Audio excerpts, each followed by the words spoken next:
Hoy toca el turno de hablar de un asunto que es incómodo hablar en la iglesia porque es difícil. Es uno de los temas que daríamos lo que fuera por evadir, pero la palabra de Dios lo habla y tenemos que predicar todo el consejo de Dios. Creo básicamente que hay tres conceptos en la Biblia y en la vida que deben ser bien entendidos. Creo que son tres conceptos fundamentales. Uno es quién es Dios. Es fundamental saber quién es Dios. En segundo lugar, es fundamental saber quién es el hombre, y la Biblia dice la respuesta a esto. Y en tercer lugar, es importante saber qué es el pecado o cómo ve Dios el pecado. Definir a Dios, definir al hombre y definir el pecado son los conceptos más importantes que el hombre debe saber si quiere acercarse a Dios. Y hoy, el pasaje de esta mañana nos va a enseñar un poco acerca de la última palabra del pecado. Y quiero que como iglesia entendamos el pecado al nivel que Dios lo revela en su palabra. Abra su Biblia, por favor, en 1 Corintios capítulo 5, 1 Corintios 5, y vamos a permanecer ahí durante todo este mensaje. La carta a los Corintios es una carta de reprensión. Los Corintios eran una iglesia carnal, según el capítulo 3 de la primera carta. Eran una iglesia que estaba dando bastantes problemas dentro de ella y fuera de ella para con la comunidad. Y era una iglesia que estaba trayendo tristeza al corazón del apóstol Pablo, quien había fundado esta iglesia. Cuando leemos las cartas a los Corintios, estamos leyendo cartas reprensivas, cartas correctivas, cartas donde Pablo está llamando a la iglesia y está corrigiendo lo deficiente que hay en ella. Pero era una iglesia verdadera, era una iglesia de Cristo. Capítulo 1, versículo 1, les llama santos a los de la iglesia, a los miembros verdaderos del cuerpo de Cristo, les llama iglesia.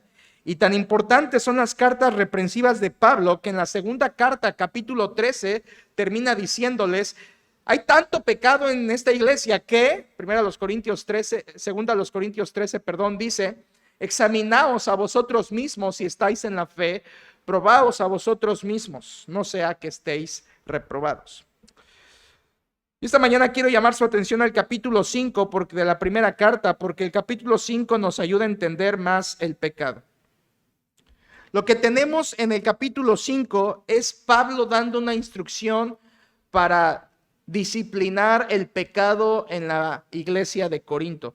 Repito, Pablo está dando instrucciones para disciplinar el pecado en la iglesia de Corinto. Y lo que voy a hacer es como lo hago los miércoles, ¿de acuerdo? Si usted está aquí los miércoles, sabe lo que hago y entiende lo que voy a hacer. En este capítulo, tan solo 13 versículos, contiene dos deberes de la iglesia cuando hay pecado en la congregación. Este capítulo contiene dos deberes de la iglesia que debe hacer cuando hay pecado en la congregación. En primer lugar, la iglesia tiene el deber de juzgar el pecado, versículos 1 al 5. Y en segundo lugar, la iglesia tiene el deber de limpiarse del pecado, versículos 6 al 13. Repito, en este capítulo hay dos deberes de la iglesia cuando hay pecado en la congregación, y lo veremos dividido en dos. Número 1, la iglesia tiene el deber de juzgar el pecado, versículos 1 al 5. Y 2, la iglesia tiene el deber de limpiarse del pecado, versículos 6 al 13. El pecado es grave, iglesia. Y por esa razón Pablo instruye a la iglesia para que la iglesia juzgue el pecado y se limpie del pecado. Comencemos en el versículo 1, donde Pablo comienza acusando el pecado.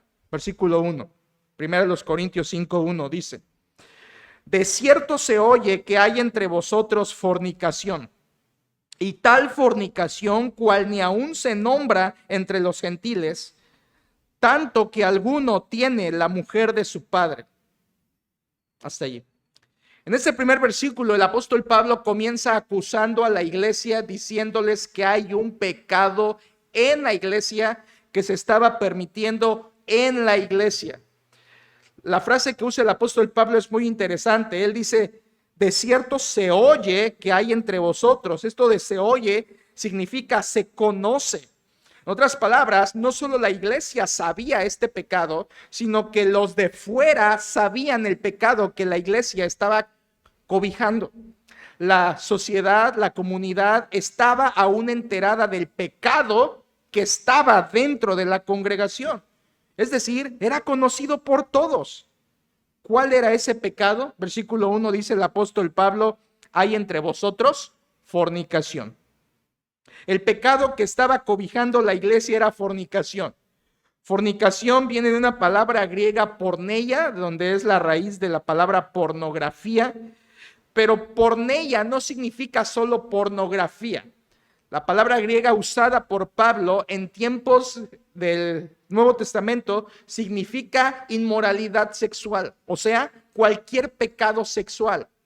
Dentro de fornicación se encontraban las faltas como prostitución, como masturbación, como homosexualidad, como adulterio y como toda la clase de perversiones y lascivias del terreno sexual se englobaban en la palabra porneia. Pablo está diciendo, hay un pecado sexual en la iglesia, hay una inmoralidad sexual. Esto, hermanos, Pablo aclara a qué clase de pecado se refería. Versículo 1 todavía dice que esa fornicación ni aún se nombra entre los gentiles. Eso quiere decir, hermanos, que el pecado que tenía cobijando la iglesia era un pecado inconcebible. Ni los gentiles, es decir, los incrédulos, se atrevían a cometer ese pecado. ¿Puedes ver esto? La iglesia estaba cobijando un pecado que ni los de afuera veían bien, que ni los de afuera se atrevían a practicarlo. ¿Cuál era ese pecado? Versículo 1 al final, que alguno tiene la mujer de su padre. Esto quiere decir que había alguien en la congregación que estaba teniendo una relación ilícita, íntima, sexual, con la esposa de su padre. La frase, la forma en que Pablo usa la frase, da por entendido que no se refiere a su madre biológica, sino a lo que nosotros llamaríamos madrastra, la esposa de su papá. Este pecado se trataba de un hombre en la iglesia de Corinto que estaba teniendo relaciones, la palabra es incesto, y relaciones incestuosas con la esposa de su padre. Este era el pecado, se llama incesto y está dentro de la categoría de porneia, pecado sexual o inmoralidad sexual. Quiero decirle, porque no nos estacionaremos, que el incesto en el Antiguo Testamento se castigaba con la muerte. Sí, con la muerte. Levítico 18, 7 al 8 y versículo 29 decían que el que cometía incesto debía ser muerto, porque era una contaminación para el resto del pueblo. Deuteronomio 22, 30 también nos lo confirman. Y además, hermanos, vean que Pablo dice que ni aún se nombra entre los gentiles.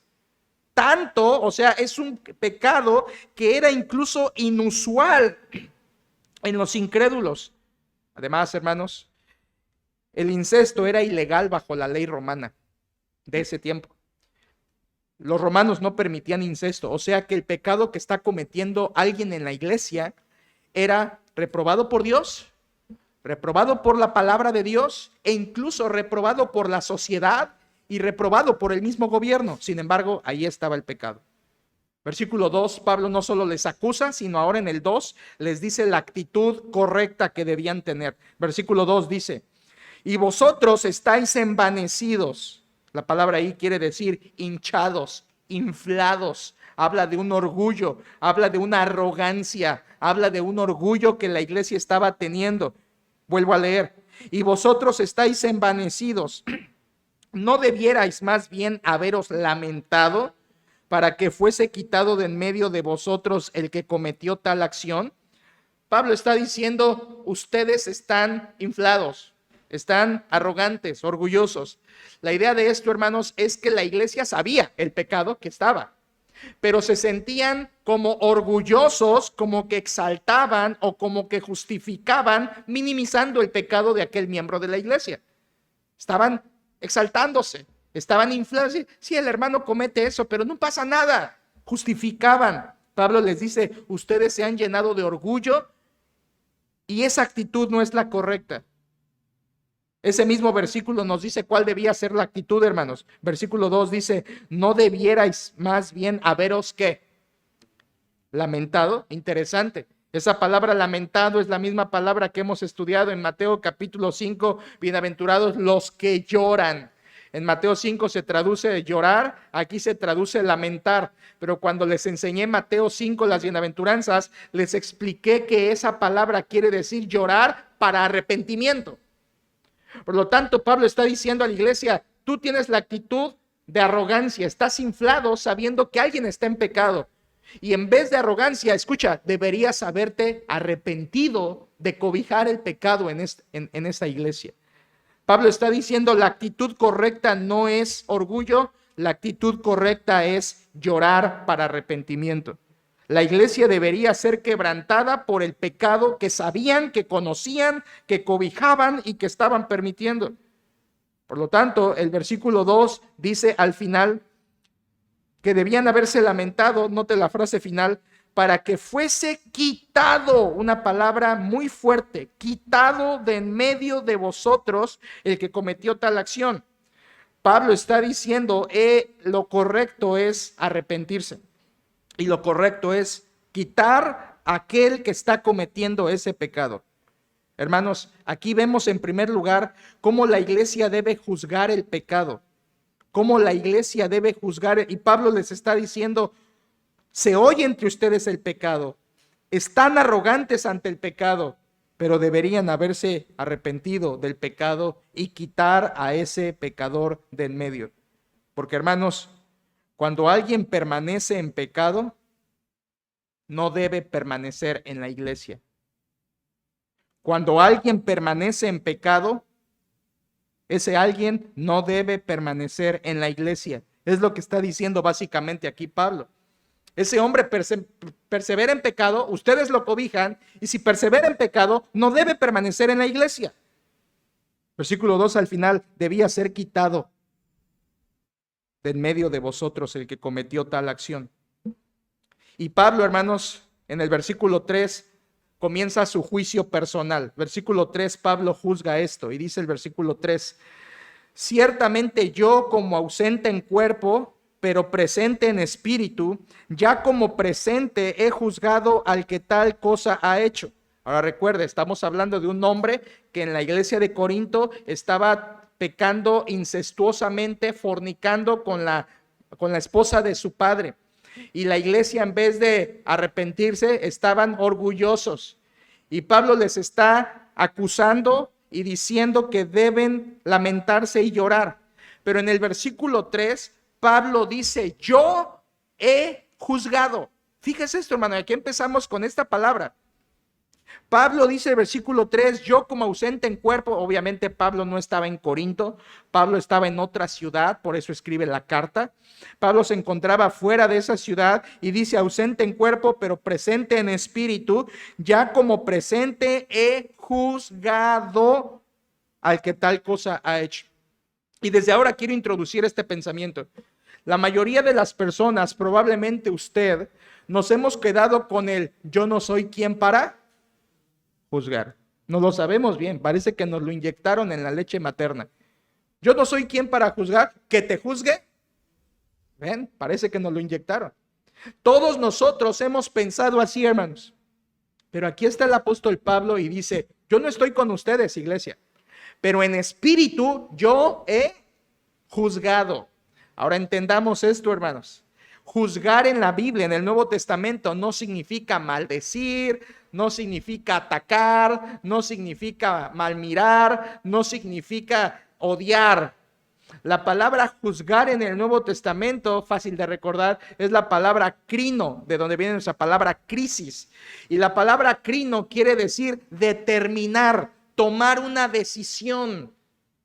Entonces, cuando Pablo dice, yo ya he juzgado al que tal cosa hace, Pablo está diciendo, yo ya he determinado lo que le corresponde a esa persona, a ese pecador. Y eso lo debe hacer la iglesia. El versículo siguiente se los va a mandar. Pero aquí primero Pablo dice, yo ya lo hice. Yo ya juzgué el pecado de este hombre. ¿Quién era Pablo, hermanos? Pablo era el apóstol, el que había fundado la iglesia y el que había sido su mentor y su principal pastor. Y Pablo dice, yo como líder he juzgado este pecado. Hermanos, cuando el líder piadoso de una iglesia juzga un pecado conforme a la Biblia, la iglesia debe respaldar el juicio conforme a la Biblia. Cuando el líder espiritual piadoso de Dios con la palabra, con la escritura, juzga el pecado, la iglesia debe respaldar el juicio del líder espiritual conforme a la palabra. Seguir el liderazgo en ese caso. Pero ahora le tocaba a la iglesia. Pablo ya había juzgado y dice, yo ya determiné lo que a él le toca. Y más adelante va a decir lo que le toca. Pero le dice antes a la iglesia, te toca a ti juzgar.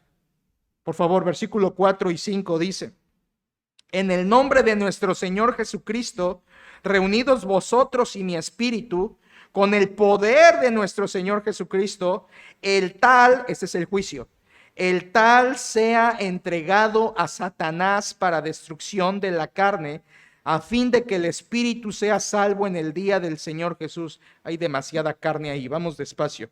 Pablo en el versículo 3, escuche, sígame. Pablo en el versículo 3 dice, yo ya juzgué a este pecador, yo ya juzgué a este incestuoso. Versículos 4 y 5 les dice, iglesia, ahora les toca a ustedes juzgar. ¿Y cómo lo hace? Versículo 4, en el nombre de nuestro Señor Jesucristo, ¿cómo, hermanos? Reunidos, escucha esto, por favor, esto es palabra de Dios. Pablo dice, hay un pecado, reúnanse y en el nombre de Jesucristo juzguen ese pecado. Es muy claro lo que el apóstol Pablo está diciendo. Él dice básicamente tres cosas. Número 1, reúnanse en el nombre de Cristo. Número 2, reúnanse con mi respaldo, porque dice yo presente en espíritu.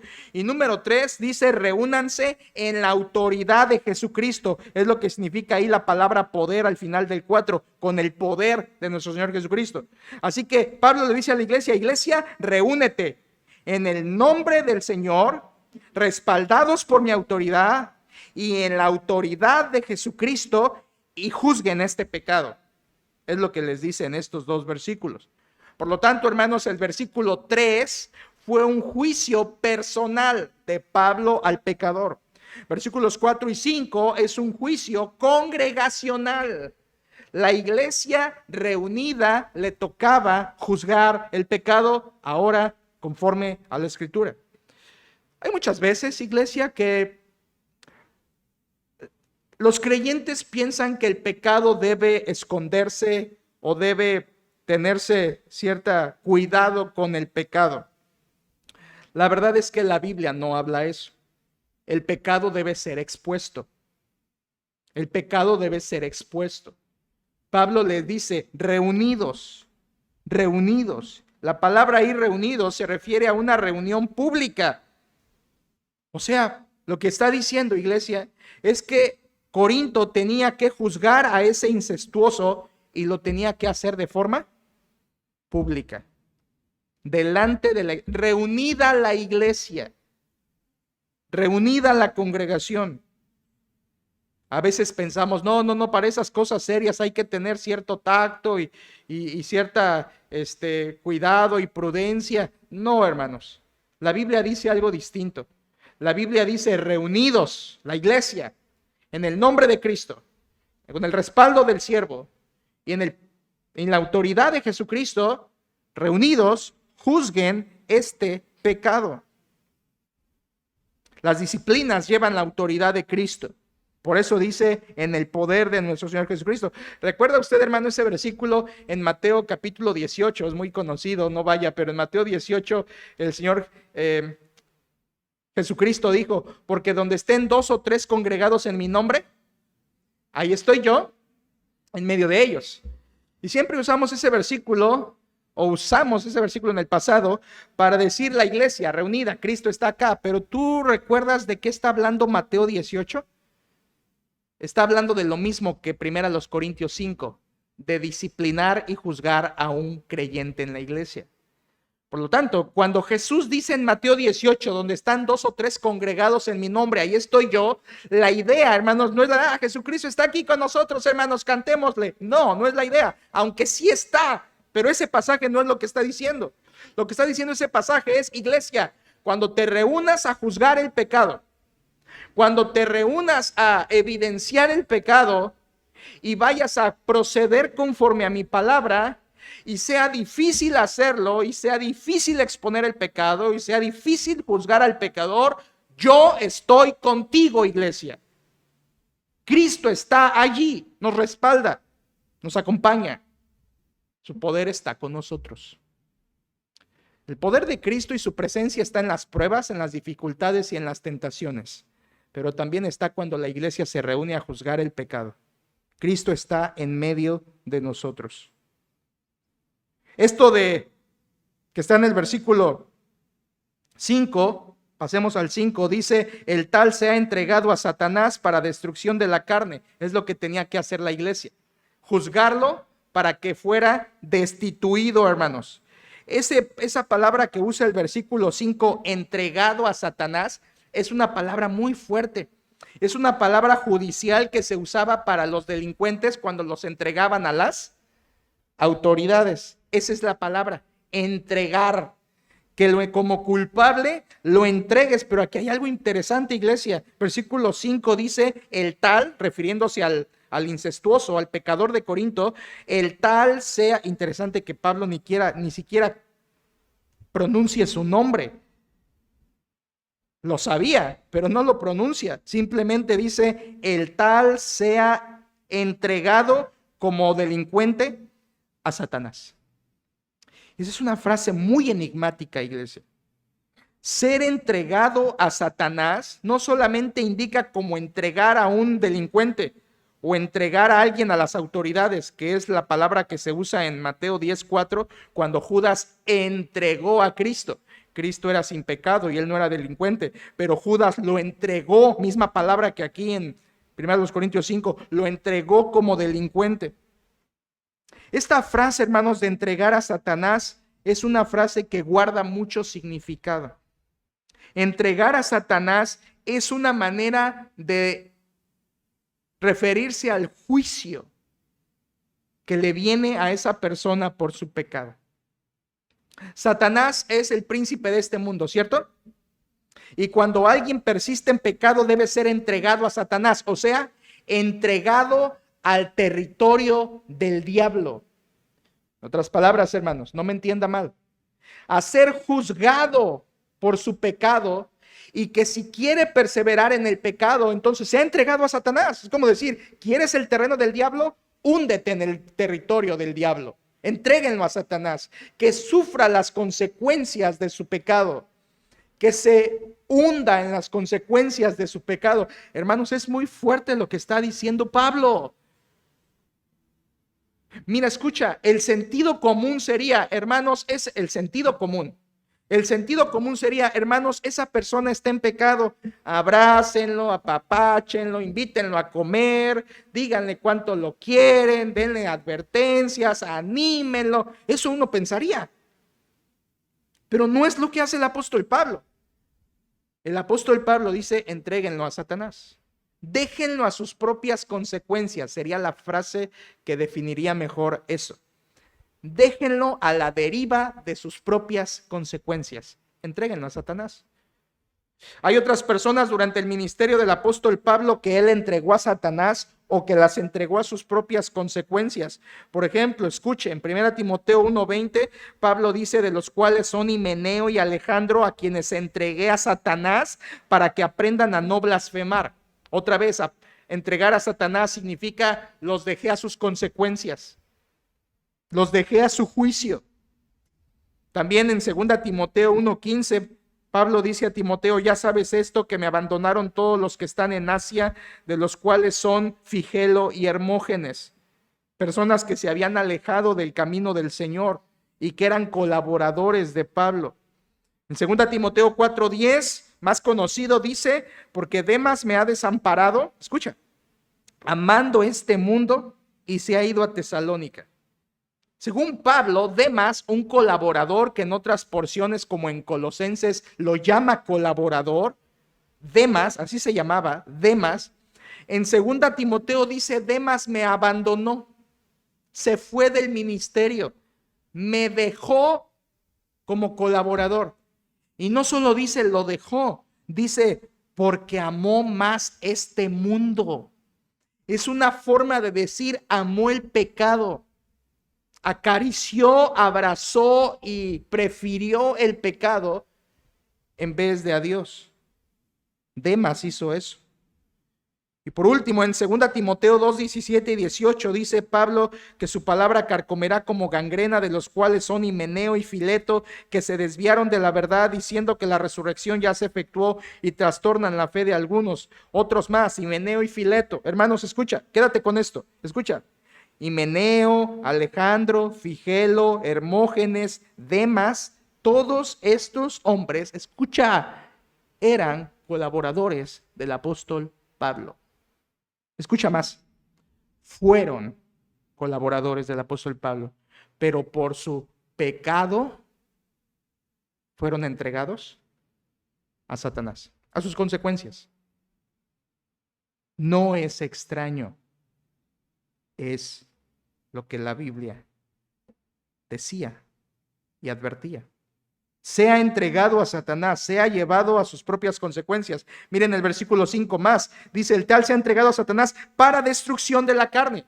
Es decir, que el hecho de que lo entregues a sus consecuencias es para que su carne se destruya. ¿Tú dirás qué significa esto, pastor? Escucha una vez más, no pierdas el hilo.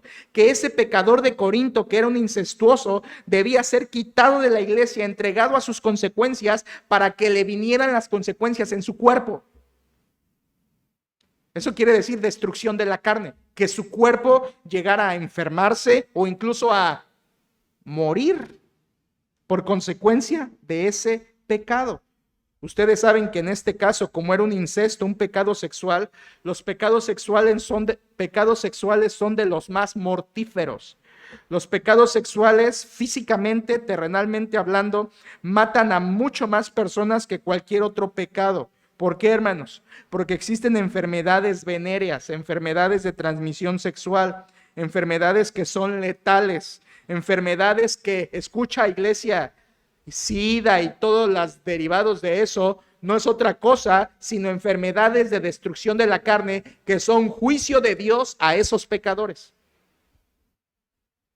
Es entregarlo a sus consecuencias para que su cuerpo se destruya en las consecuencias de su pecado.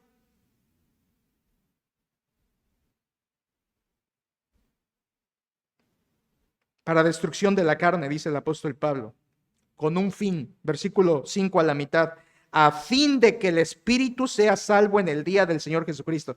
Esto es difícil, pero aquí les va. Pablo dice, quítenlo de la iglesia, déjenlo a sus propias consecuencias letales, para que, escucha, para que su espíritu se pueda llegar a salvar.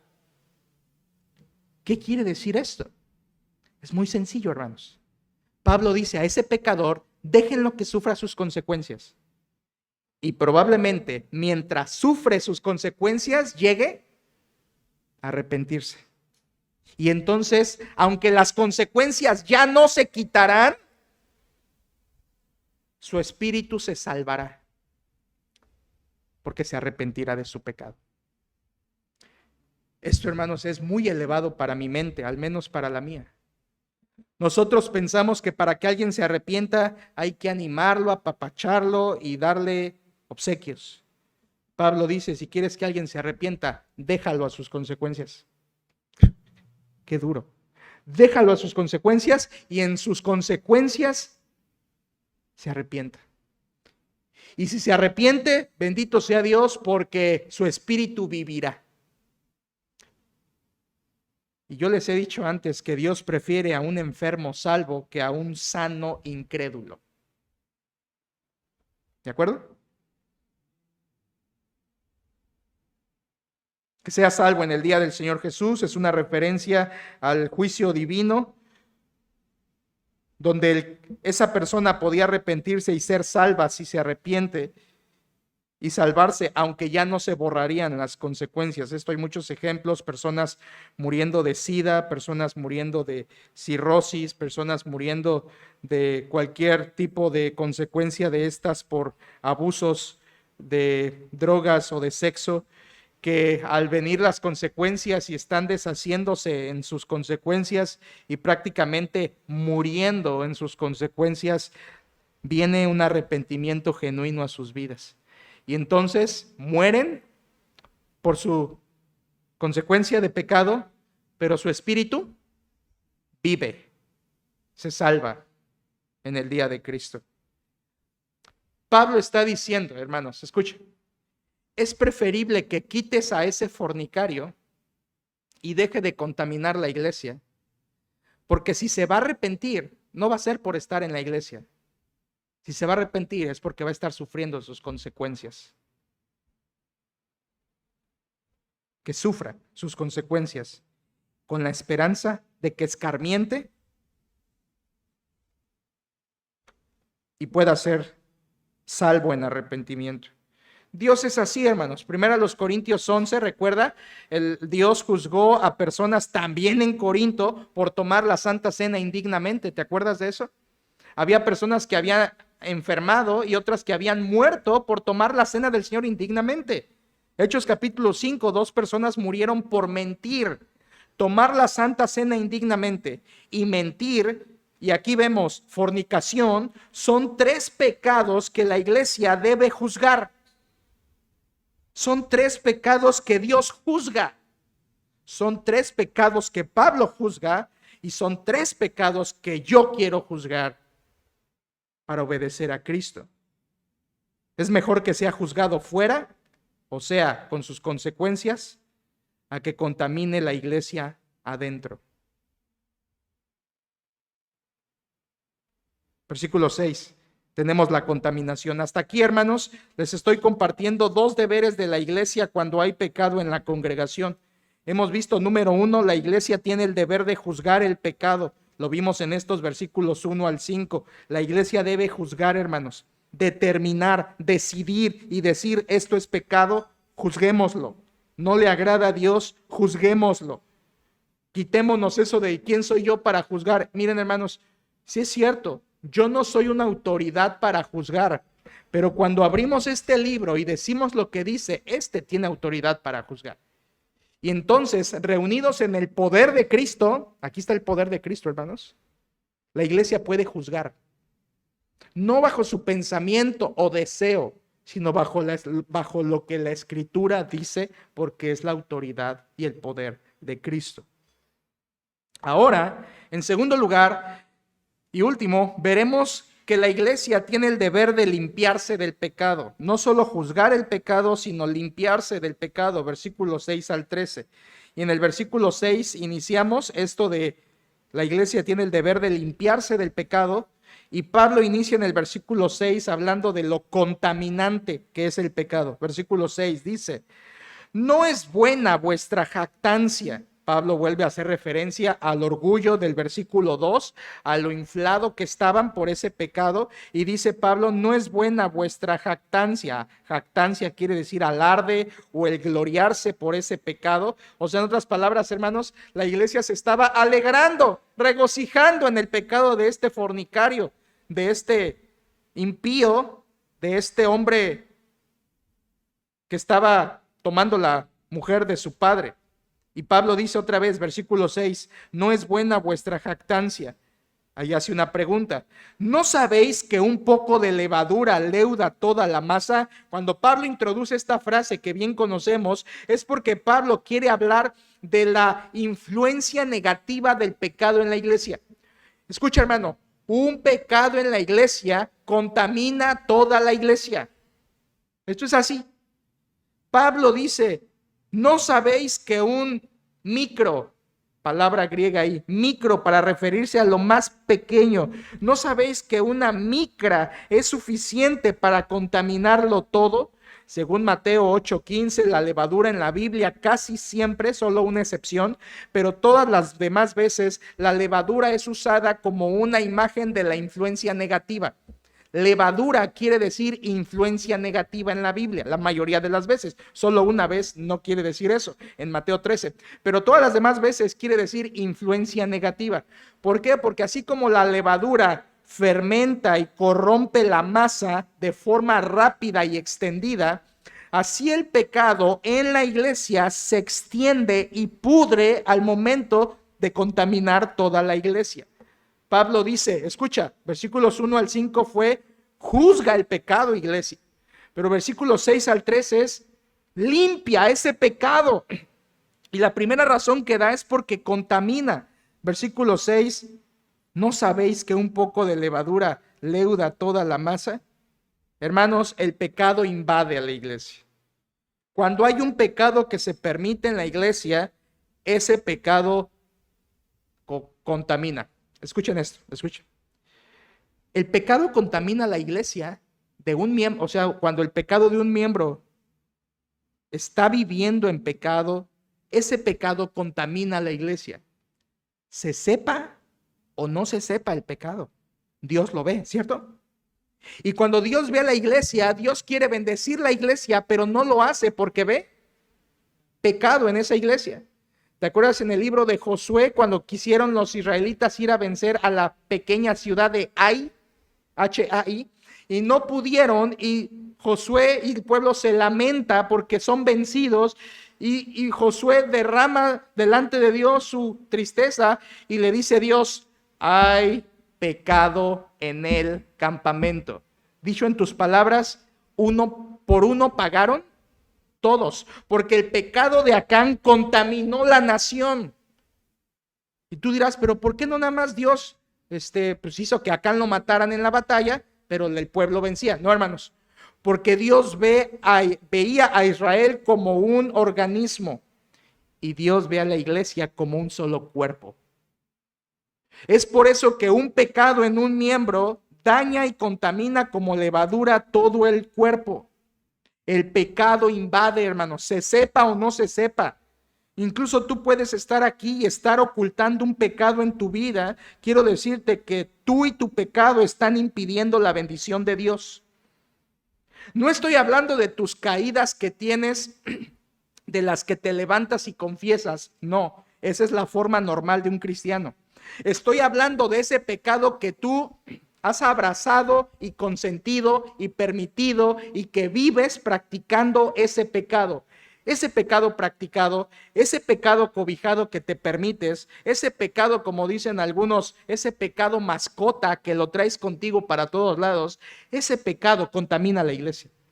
Impide que Dios bendiga su obra, impide el avance, impide que Dios derrame fruto sobre la iglesia, porque está ese pecado. Es por eso que Pablo les dice, un poco de levadura leuda toda la masa. Y en el versículo 7 nos hace recordar la pureza que nos debemos limpiar. Versículo 7 dice, limpiaos, una orden. Límpiate, iglesia, límpiate. Escuchen, esta es la palabra de Dios. Límpiate pues de la vieja levadura, para que seáis nueva masa, sin levadura, como sois, porque nuestra Pascua, que es Cristo, ya fue sacrificada por nosotros. Bueno, hermanos, ahí hay tres conceptos, se los explico y lo van a entender perfecto. Este versículo es muy sencillo. Primero, Pablo dice que nos limpiemos de la vieja levadura. Pablo empieza a hablar en términos metafóricos. La vieja levadura se refiere a la vida vieja nuestra, a nuestra vieja vida. Y cuando éramos el viejo hombre, hermanos, vivíamos en pecado. Éramos levadura.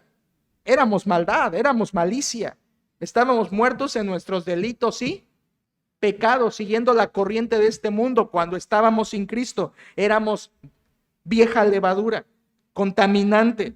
Pero dice Pablo que nos limpiemos de esa vieja levadura para que seamos nueva masa sin levadura. ¿A qué se refiere ahora la nueva masa sin levadura? Muy fácil, a la nueva vida en Cristo. De modo que si alguno está en Cristo, nueva masa es. Dicho en palabras de Pablo, somos una masa que no debe tener levadura porque hemos creído en Cristo. Por eso ahora nuestra vida no es en la vieja levadura, sino en la nueva masa. Y dice Pablo algo más, ya les aclaré dos: vieja levadura, vieja vida; nueva masa, nueva vida. Y hay algo más que dice Pablo ahí: porque nuestra Pascua, que es Cristo, ya fue sacrificada por nosotros. ¿A qué se refiere Pablo con esa Pascua que es Cristo? Bueno, hermanos, habla de la obra de Cristo redentora en la cruz. En el Antiguo Testamento, la Pascua celebrada por allá en Éxodo 12 y 13, era un tipo de Cristo, ¿se acuerdan? La Pascua era cuando el ángel de la muerte iba a pasar por alto a las casas que estaban marcadas con sangre del cordero en el dintel y en los postes de la puerta. Pero adentro de esa casa judía en Egipto, de los hebreos allí en Egipto, se tenía que celebrar una cena. Y recuerdas que Éxodo dice que esa cena, mientras el ángel pasaba por fuera, la familia tenía que comer ese cordero asado y panes y todo, pero que no debía existir, ni una pizca de levadura. No debía haber. Los judíos debían celebrar Pascua sin levadura, y así fue por siglos. Los judíos no celebraban la Pascua con levadura. Comían levadura en otros momentos, pero en la Pascua no. Era un símbolo de que Cristo es perfecto. Era un símbolo de la perfección del Cordero de Dios. Y era un símbolo de que el que moriría en la cruz sería perfecto, sin levadura, sin pecado. Por eso Pablo dice: vuestra Pascua, que es Cristo, ya ha sido sacrificada por vosotros. En otras palabras, hermanos de Corinto, hermanos de Cozumel, si Cristo ya te salvó, tienes que limpiarte de la levadura y vivir en la nueva masa, porque para eso murió nuestro Señor Jesucristo. Si tú eres creyente, la levadura ya no está en nuestra vida como una forma de vida. Batallamos, llegamos a caer, confesamos y nos apartamos. Pero una persona que vive en levadura es porque es levadura. Pablo continúa esta imagen para enseñarnos que la iglesia debe arrancar eso pecaminoso, hermanos, limpiarnos de esa vieja levadura. Versículo 8 dice: así que celebremos la fiesta no con la vieja levadura, ni con la levadura de malicia y de maldad, sino con panes sin levadura, de sinceridad y de verdad. Pablo ahora sigue con la comparación del Antiguo Testamento de los judíos y su Pascua, quienes cenaban esa cena sin levadura, y era una fiesta. Ahora, esa fiesta de los judíos en el Antiguo Testamento se celebraba el día 14 del mes de Nisán, que es cuando Cristo murió en la cruz también. Cada año. Y debía comerse panes sin levadura. Pero ahora en el versículo 8, Pablo dice a los cristianos: ustedes, cristianos, celebren la fiesta no con esa levadura. Bien, hermanos, escucha. ¿Aquí Pablo nos está mandando a celebrar una fiesta? No. Si los judíos la celebraban cada año, el cristiano redimido por Cristo celebra la Pascua todo el tiempo, todos los días, siempre, porque vivimos en Cristo. Y ahora nuestra levadura ya no es la vieja, ahora tenemos nueva masa en Cristo y podemos celebrar continuamente la pureza en Cristo. Hermanos, esto está hablando de santidad. Quita la levadura, santifícate, iglesia. Quita la levadura, santifícate como iglesia, porque me encanta la frase, que Cristo ya murió. Somos nueva masa. Versículo 8 al final dice que comamos con panes sin levadura, de sinceridad y de verdad. Esas dos palabras son importantes. Así debía ser y así debe ser hoy la iglesia. Una iglesia con miembros sinceros y que viven en verdad. Esa es la iglesia, hermanos. Y para eso nos debemos limpiar de la levadura. Versículo 9, Pablo da un mandato final. Versículo 9 dice: os he escrito por carta que no os juntéis con los fornicarios. Recuerde, Pablo está hablando de que ellos debían limpiarse del pecado. Ya en los versículos 1 al 5 juzgó el pecado, pero ahora en los versículos 6 al 13 manda a limpiarnos del pecado y ya nos dijo que nos limpiemos porque es levadura contaminante. Pero del 9 en adelante, hermanos, nos va a dar un ejemplo de cómo limpiarnos. Y esto es magnífico. Por favor, quédese con esto. Versículo 9, otra vez. Os he escrito por carta que no os juntéis con los fornicarios. Es decir, que Pablo en algún pasado ya había mandado una carta a la misma iglesia para decirles, hermanos de Corinto, no se junten con los fornicarios. Una vez más, ¿quiénes son los fornicarios? Personas que practican la inmoralidad sexual. Te lo dije, porneia, pecados, personas que viven en el pecado sexual. Pablo le había dicho a los de Corinto, no te juntes, no te juntes. Esa palabra juntarse es del griego muy importante que significa asociarse, mezclarse, tener una interacción amistosa, tener compañerismo, básicamente lo podríamos traducir. Pablo dice, no tengas compañerismo con los fornicarios. Pero, hermanos, por lo que dice a partir del versículo 10, creo que la iglesia había entendido mal. La iglesia había entendido que se alejaran de los fornicarios del mundo, porque estaban aceptando a los fornicarios en la iglesia.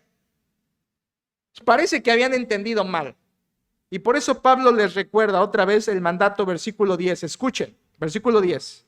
Ahí en este versículo nos va a explicar Pablo, dice, no absolutamente con los fornicarios de este mundo, o con los avaros, o con los ladrones, o con los idólatras, pues en tal caso os sería necesario salir del mundo. O sea, los corintios habían entendido, Pablo nos dijo que no nos juntemos con esa clase de personas, así que cuando estemos en la calle no voltemos a ver a nadie, no hablemos a nadie, no tengamos comunión con nadie de ellos, porque Pablo dijo que no tengamos comunión con ellos. No es lo que está diciendo Pablo.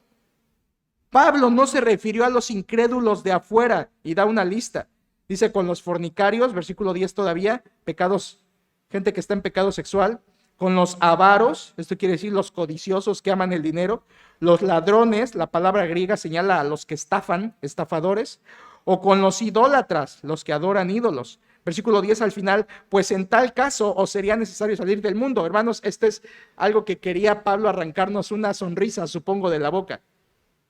¿Quieres alejarte de todos los fornicarios? Vete al espacio, ¿no? Solamente así. Salte de este mundo, salte de este planeta, si quieres dejar de convivir con gente fornicaria, ladrona e idólatra. Pero Pablo dice, no me refería a eso. ¿A qué se refirió Pablo, hermanos? Versículo 11. Escuchen, en el versículo 11 nos habla de cómo limpiarnos también como iglesia, separándonos de los pecadores. Versículo 11 dice, más bien os escribí que no os juntéis con ninguno que llamándose hermano fuere fornicario o avaro o idólatra o maldiciente o borracho o ladrón, con el tal ni aun comáis. Pablo dice, iglesia, límpiate de la levadura. ¿Sabes cómo limpiarte de la levadura? No te juntes.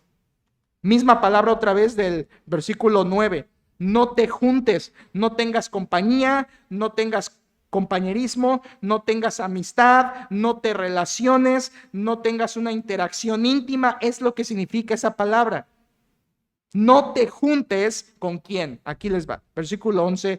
Con ninguno que llamándose hermano, o sea, alguien que se creía que era creyente, pero se dice creyente y es fornicario o avaro, otra vez la misma lista de arriba, o idólatra, y aquí añade maldiciente, esto es los que ofenden con su boca, o borracho, literalmente eso, o ladrón, otra vez un estafador, con los cuales dice Pablo, ni aun comáis. Este de ni aun comáis refuerza lo que está diciendo de que no nos juntemos. Hermanos, esto otra vez es muy fuerte para nuestros oídos.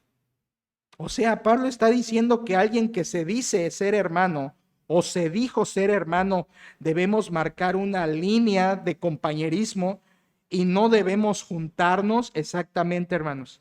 Es lo que Pablo está diciendo.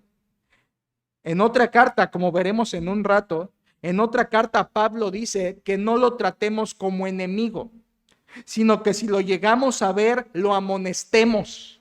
Hasta ahí.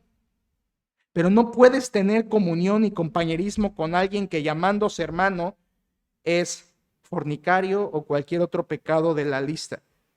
Con esto Pablo está queriendo decir, sepárense. Para limpiarse del pecado tienes que separarte del pecado. O el pecado tiene que ser quitado de la iglesia, que es lo que está enseñando en esta porción. Con el tal ni aún comáis. Quiero que sepas que comer en el tiempo de Pablo, comer era una señal de compañerismo. Comer juntos era una forma de decir, tengo una relación de amistad con ellos. Comer juntos era una manera de expresar hermandad y cercanía. Así que cuando aquí se refiere a comer juntos, está otra vez enfatizando, no debes tener comunión con ese que está teniendo incesto y que está envanecido. Debes juzgarlo y no debes juntarte. Está claro, hermanos. Está claro. En el versículo 12, Pablo da una responsabilidad y dice 12, porque ¿qué razón tendría yo para juzgar a los que están fuera? En otras palabras, yo no voy a juzgar a los incrédulos, dice Pablo. Los que están fuera se refiere a los fuera de la iglesia, incrédulos. Y Pablo dice, yo no voy a juzgar a los de fuera. Y dice después en el 12, ¿no juzgáis vosotros a los que están dentro? Otra vez, hermanos, esto nos remite al primer punto. La iglesia tiene la responsabilidad de juzgar a los que están dentro.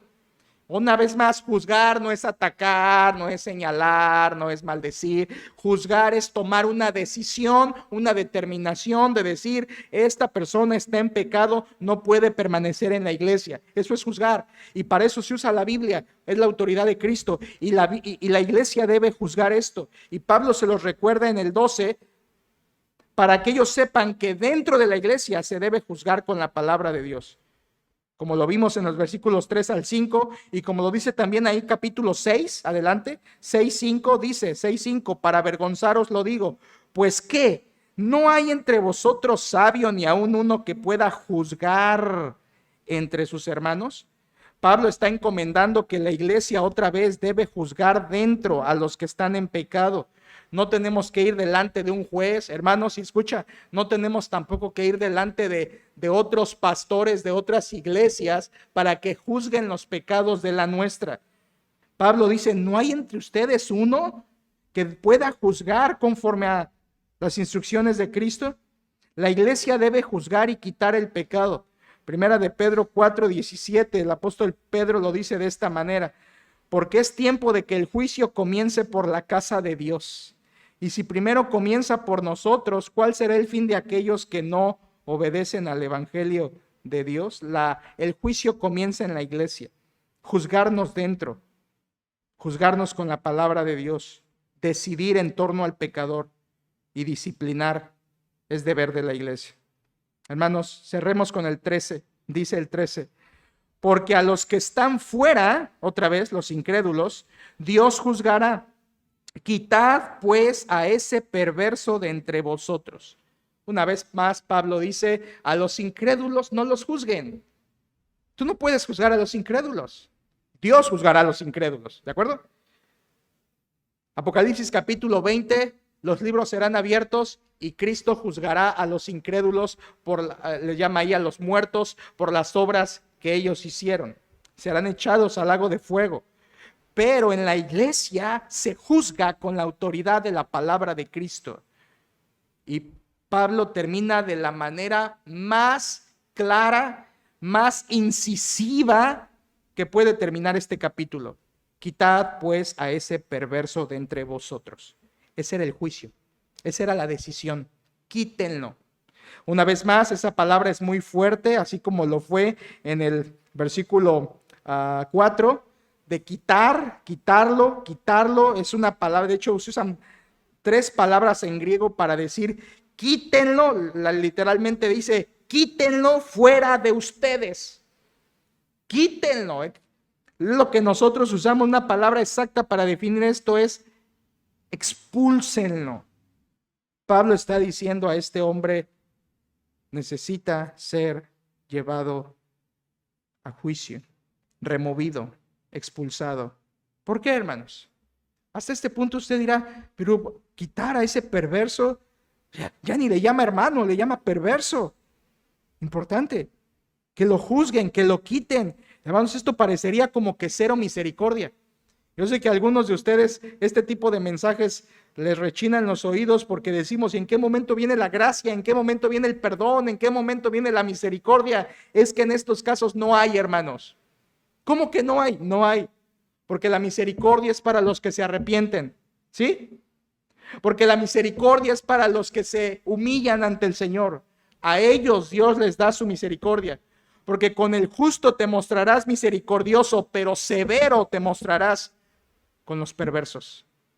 Lo leímos en Salmo 18. Aquí Pablo no habla de misericordia porque ese hombre incestuoso del que se ha estado hablando no se había arrepentido. Y cuando alguien no se arrepiente, hermanos, no le queda otra cosa más que ser expulsado de la iglesia, ser entregado a la destrucción de la carne, a sus consecuencias, para que tenga la oportunidad de arrepentirse y ser salvo su espíritu, aunque muera físicamente, o aunque vengan las consecuencias sobre su vida terrenal. En este capítulo vimos que la iglesia tiene dos deberes cuando hay pecado en la congregación. Primero, la iglesia tiene el deber de juzgar el pecado, decidir, determinar, eso está mal. No cobijar, no enorgullecernos. Y en segundo lugar, la iglesia tiene el deber de limpiarse del pecado, quitar la levadura. ¿Y cómo? Separándonos de aquellos que, llamándose hermanos, practican el pecado porque no se han arrepentido. Hermanos, yo quiero dar algo más que el apóstol Pablo no menciona allí, pero que está en otras porciones de la Escritura. Ustedes pensarán, bueno, ¿y esa iglesia de Corinto lo iba a hacer? ¿Qué hubiera sentido la iglesia de Corinto? Apreciaban a ese hombre, lo cobijaban. Era un incestuoso, pero lo cobijaban. Sin duda la iglesia tendría sentimientos, hermanos. Sin duda la iglesia sentiría tristeza e incluso pena ajena. La iglesia se sentiría mal al escuchar, quitad pues a ese perverso de entre vosotros. No sería nada fácil para la iglesia. No hay nadie tan frío que soportara esto como pasar un trago de agua. Pero el que Pablo no mencione nada de las emociones internas que la iglesia podría sufrir, nos habla de qué tan importante y superior es la santidad de la iglesia por encima de nuestros sentimientos y emociones. Amén. La santidad de la iglesia, porque refleja la santidad de Dios, es más importante que las emociones, los sentimientos, la amistad, el cariño y el afecto. Y yo quiero poner en primer lugar la santidad de Dios y de su iglesia. Y Él se encargará de mis emociones y de mis sentimientos. No es que seamos fríos y malos. Es que la iglesia de Corinto tenía que ser bíblica. Darle a la santidad el lugar que merece. Juzgar el pecado como se debe. Y dejar en las manos de Dios su sufrimiento. ¿Quieres conocer más del pecado? Este capítulo nos dijo cuán importante es quitarlo, cuán importante es juzgarlo. Que Dios nos ayude. Oremos. Señor nuestro Dios, te damos gracias por tu palabra una vez más, como cada mañana de domingo. Tu palabra es viva y eficaz, cortante, punzante, nos desnuda todo lo que está en nuestro corazón y nos hace ver tu pureza como un estándar tan alto que si no fuera por la gracia y la misericordia de Cristo imputada al pecador, no podríamos siquiera acercarnos a ti, Señor. Pero gracias que por medio de la obra de Cristo el pecador puede tener perdón, salvación, restauración y ser una nueva vida, una nueva masa. Padre, yo te pido que así como este pasaje Pablo encaró a la iglesia para que la iglesia juzgara el pecado y se limpiara del pecado, yo te pido que nos hagas una iglesia que obedezca a estos mandatos, que juzguemos el pecado como se debe, que nos limpiemos del pecado como tú quieres, que dejemos en tus manos nuestros corazones y que pongamos por encima tu santidad. Señor, en esta iglesia nos importa más tu gloria, tu gloria, tu gloria, tu nombre, tu pureza, tu magnificencia. Señor, queremos respetar tu nombre, queremos temer a tu nombre, queremos que la autoridad de Cristo se lleve a cabo y que seas tú el que opere en nuestras vidas. Gracias, Señor, te damos por todo esto y oramos que tú bendigas nuestra iglesia con este mensaje y que también, Señor, nos des un oído preparado con asuntos como estos y que tú, Señor, nos ayudes a obedecer lo que hemos oído y amarte a ti por encima de todo. Te lo pedimos, nuestro buen Dios, en el nombre de nuestro querido y amado Señor Jesucristo, quien murió por nosotros. Amén.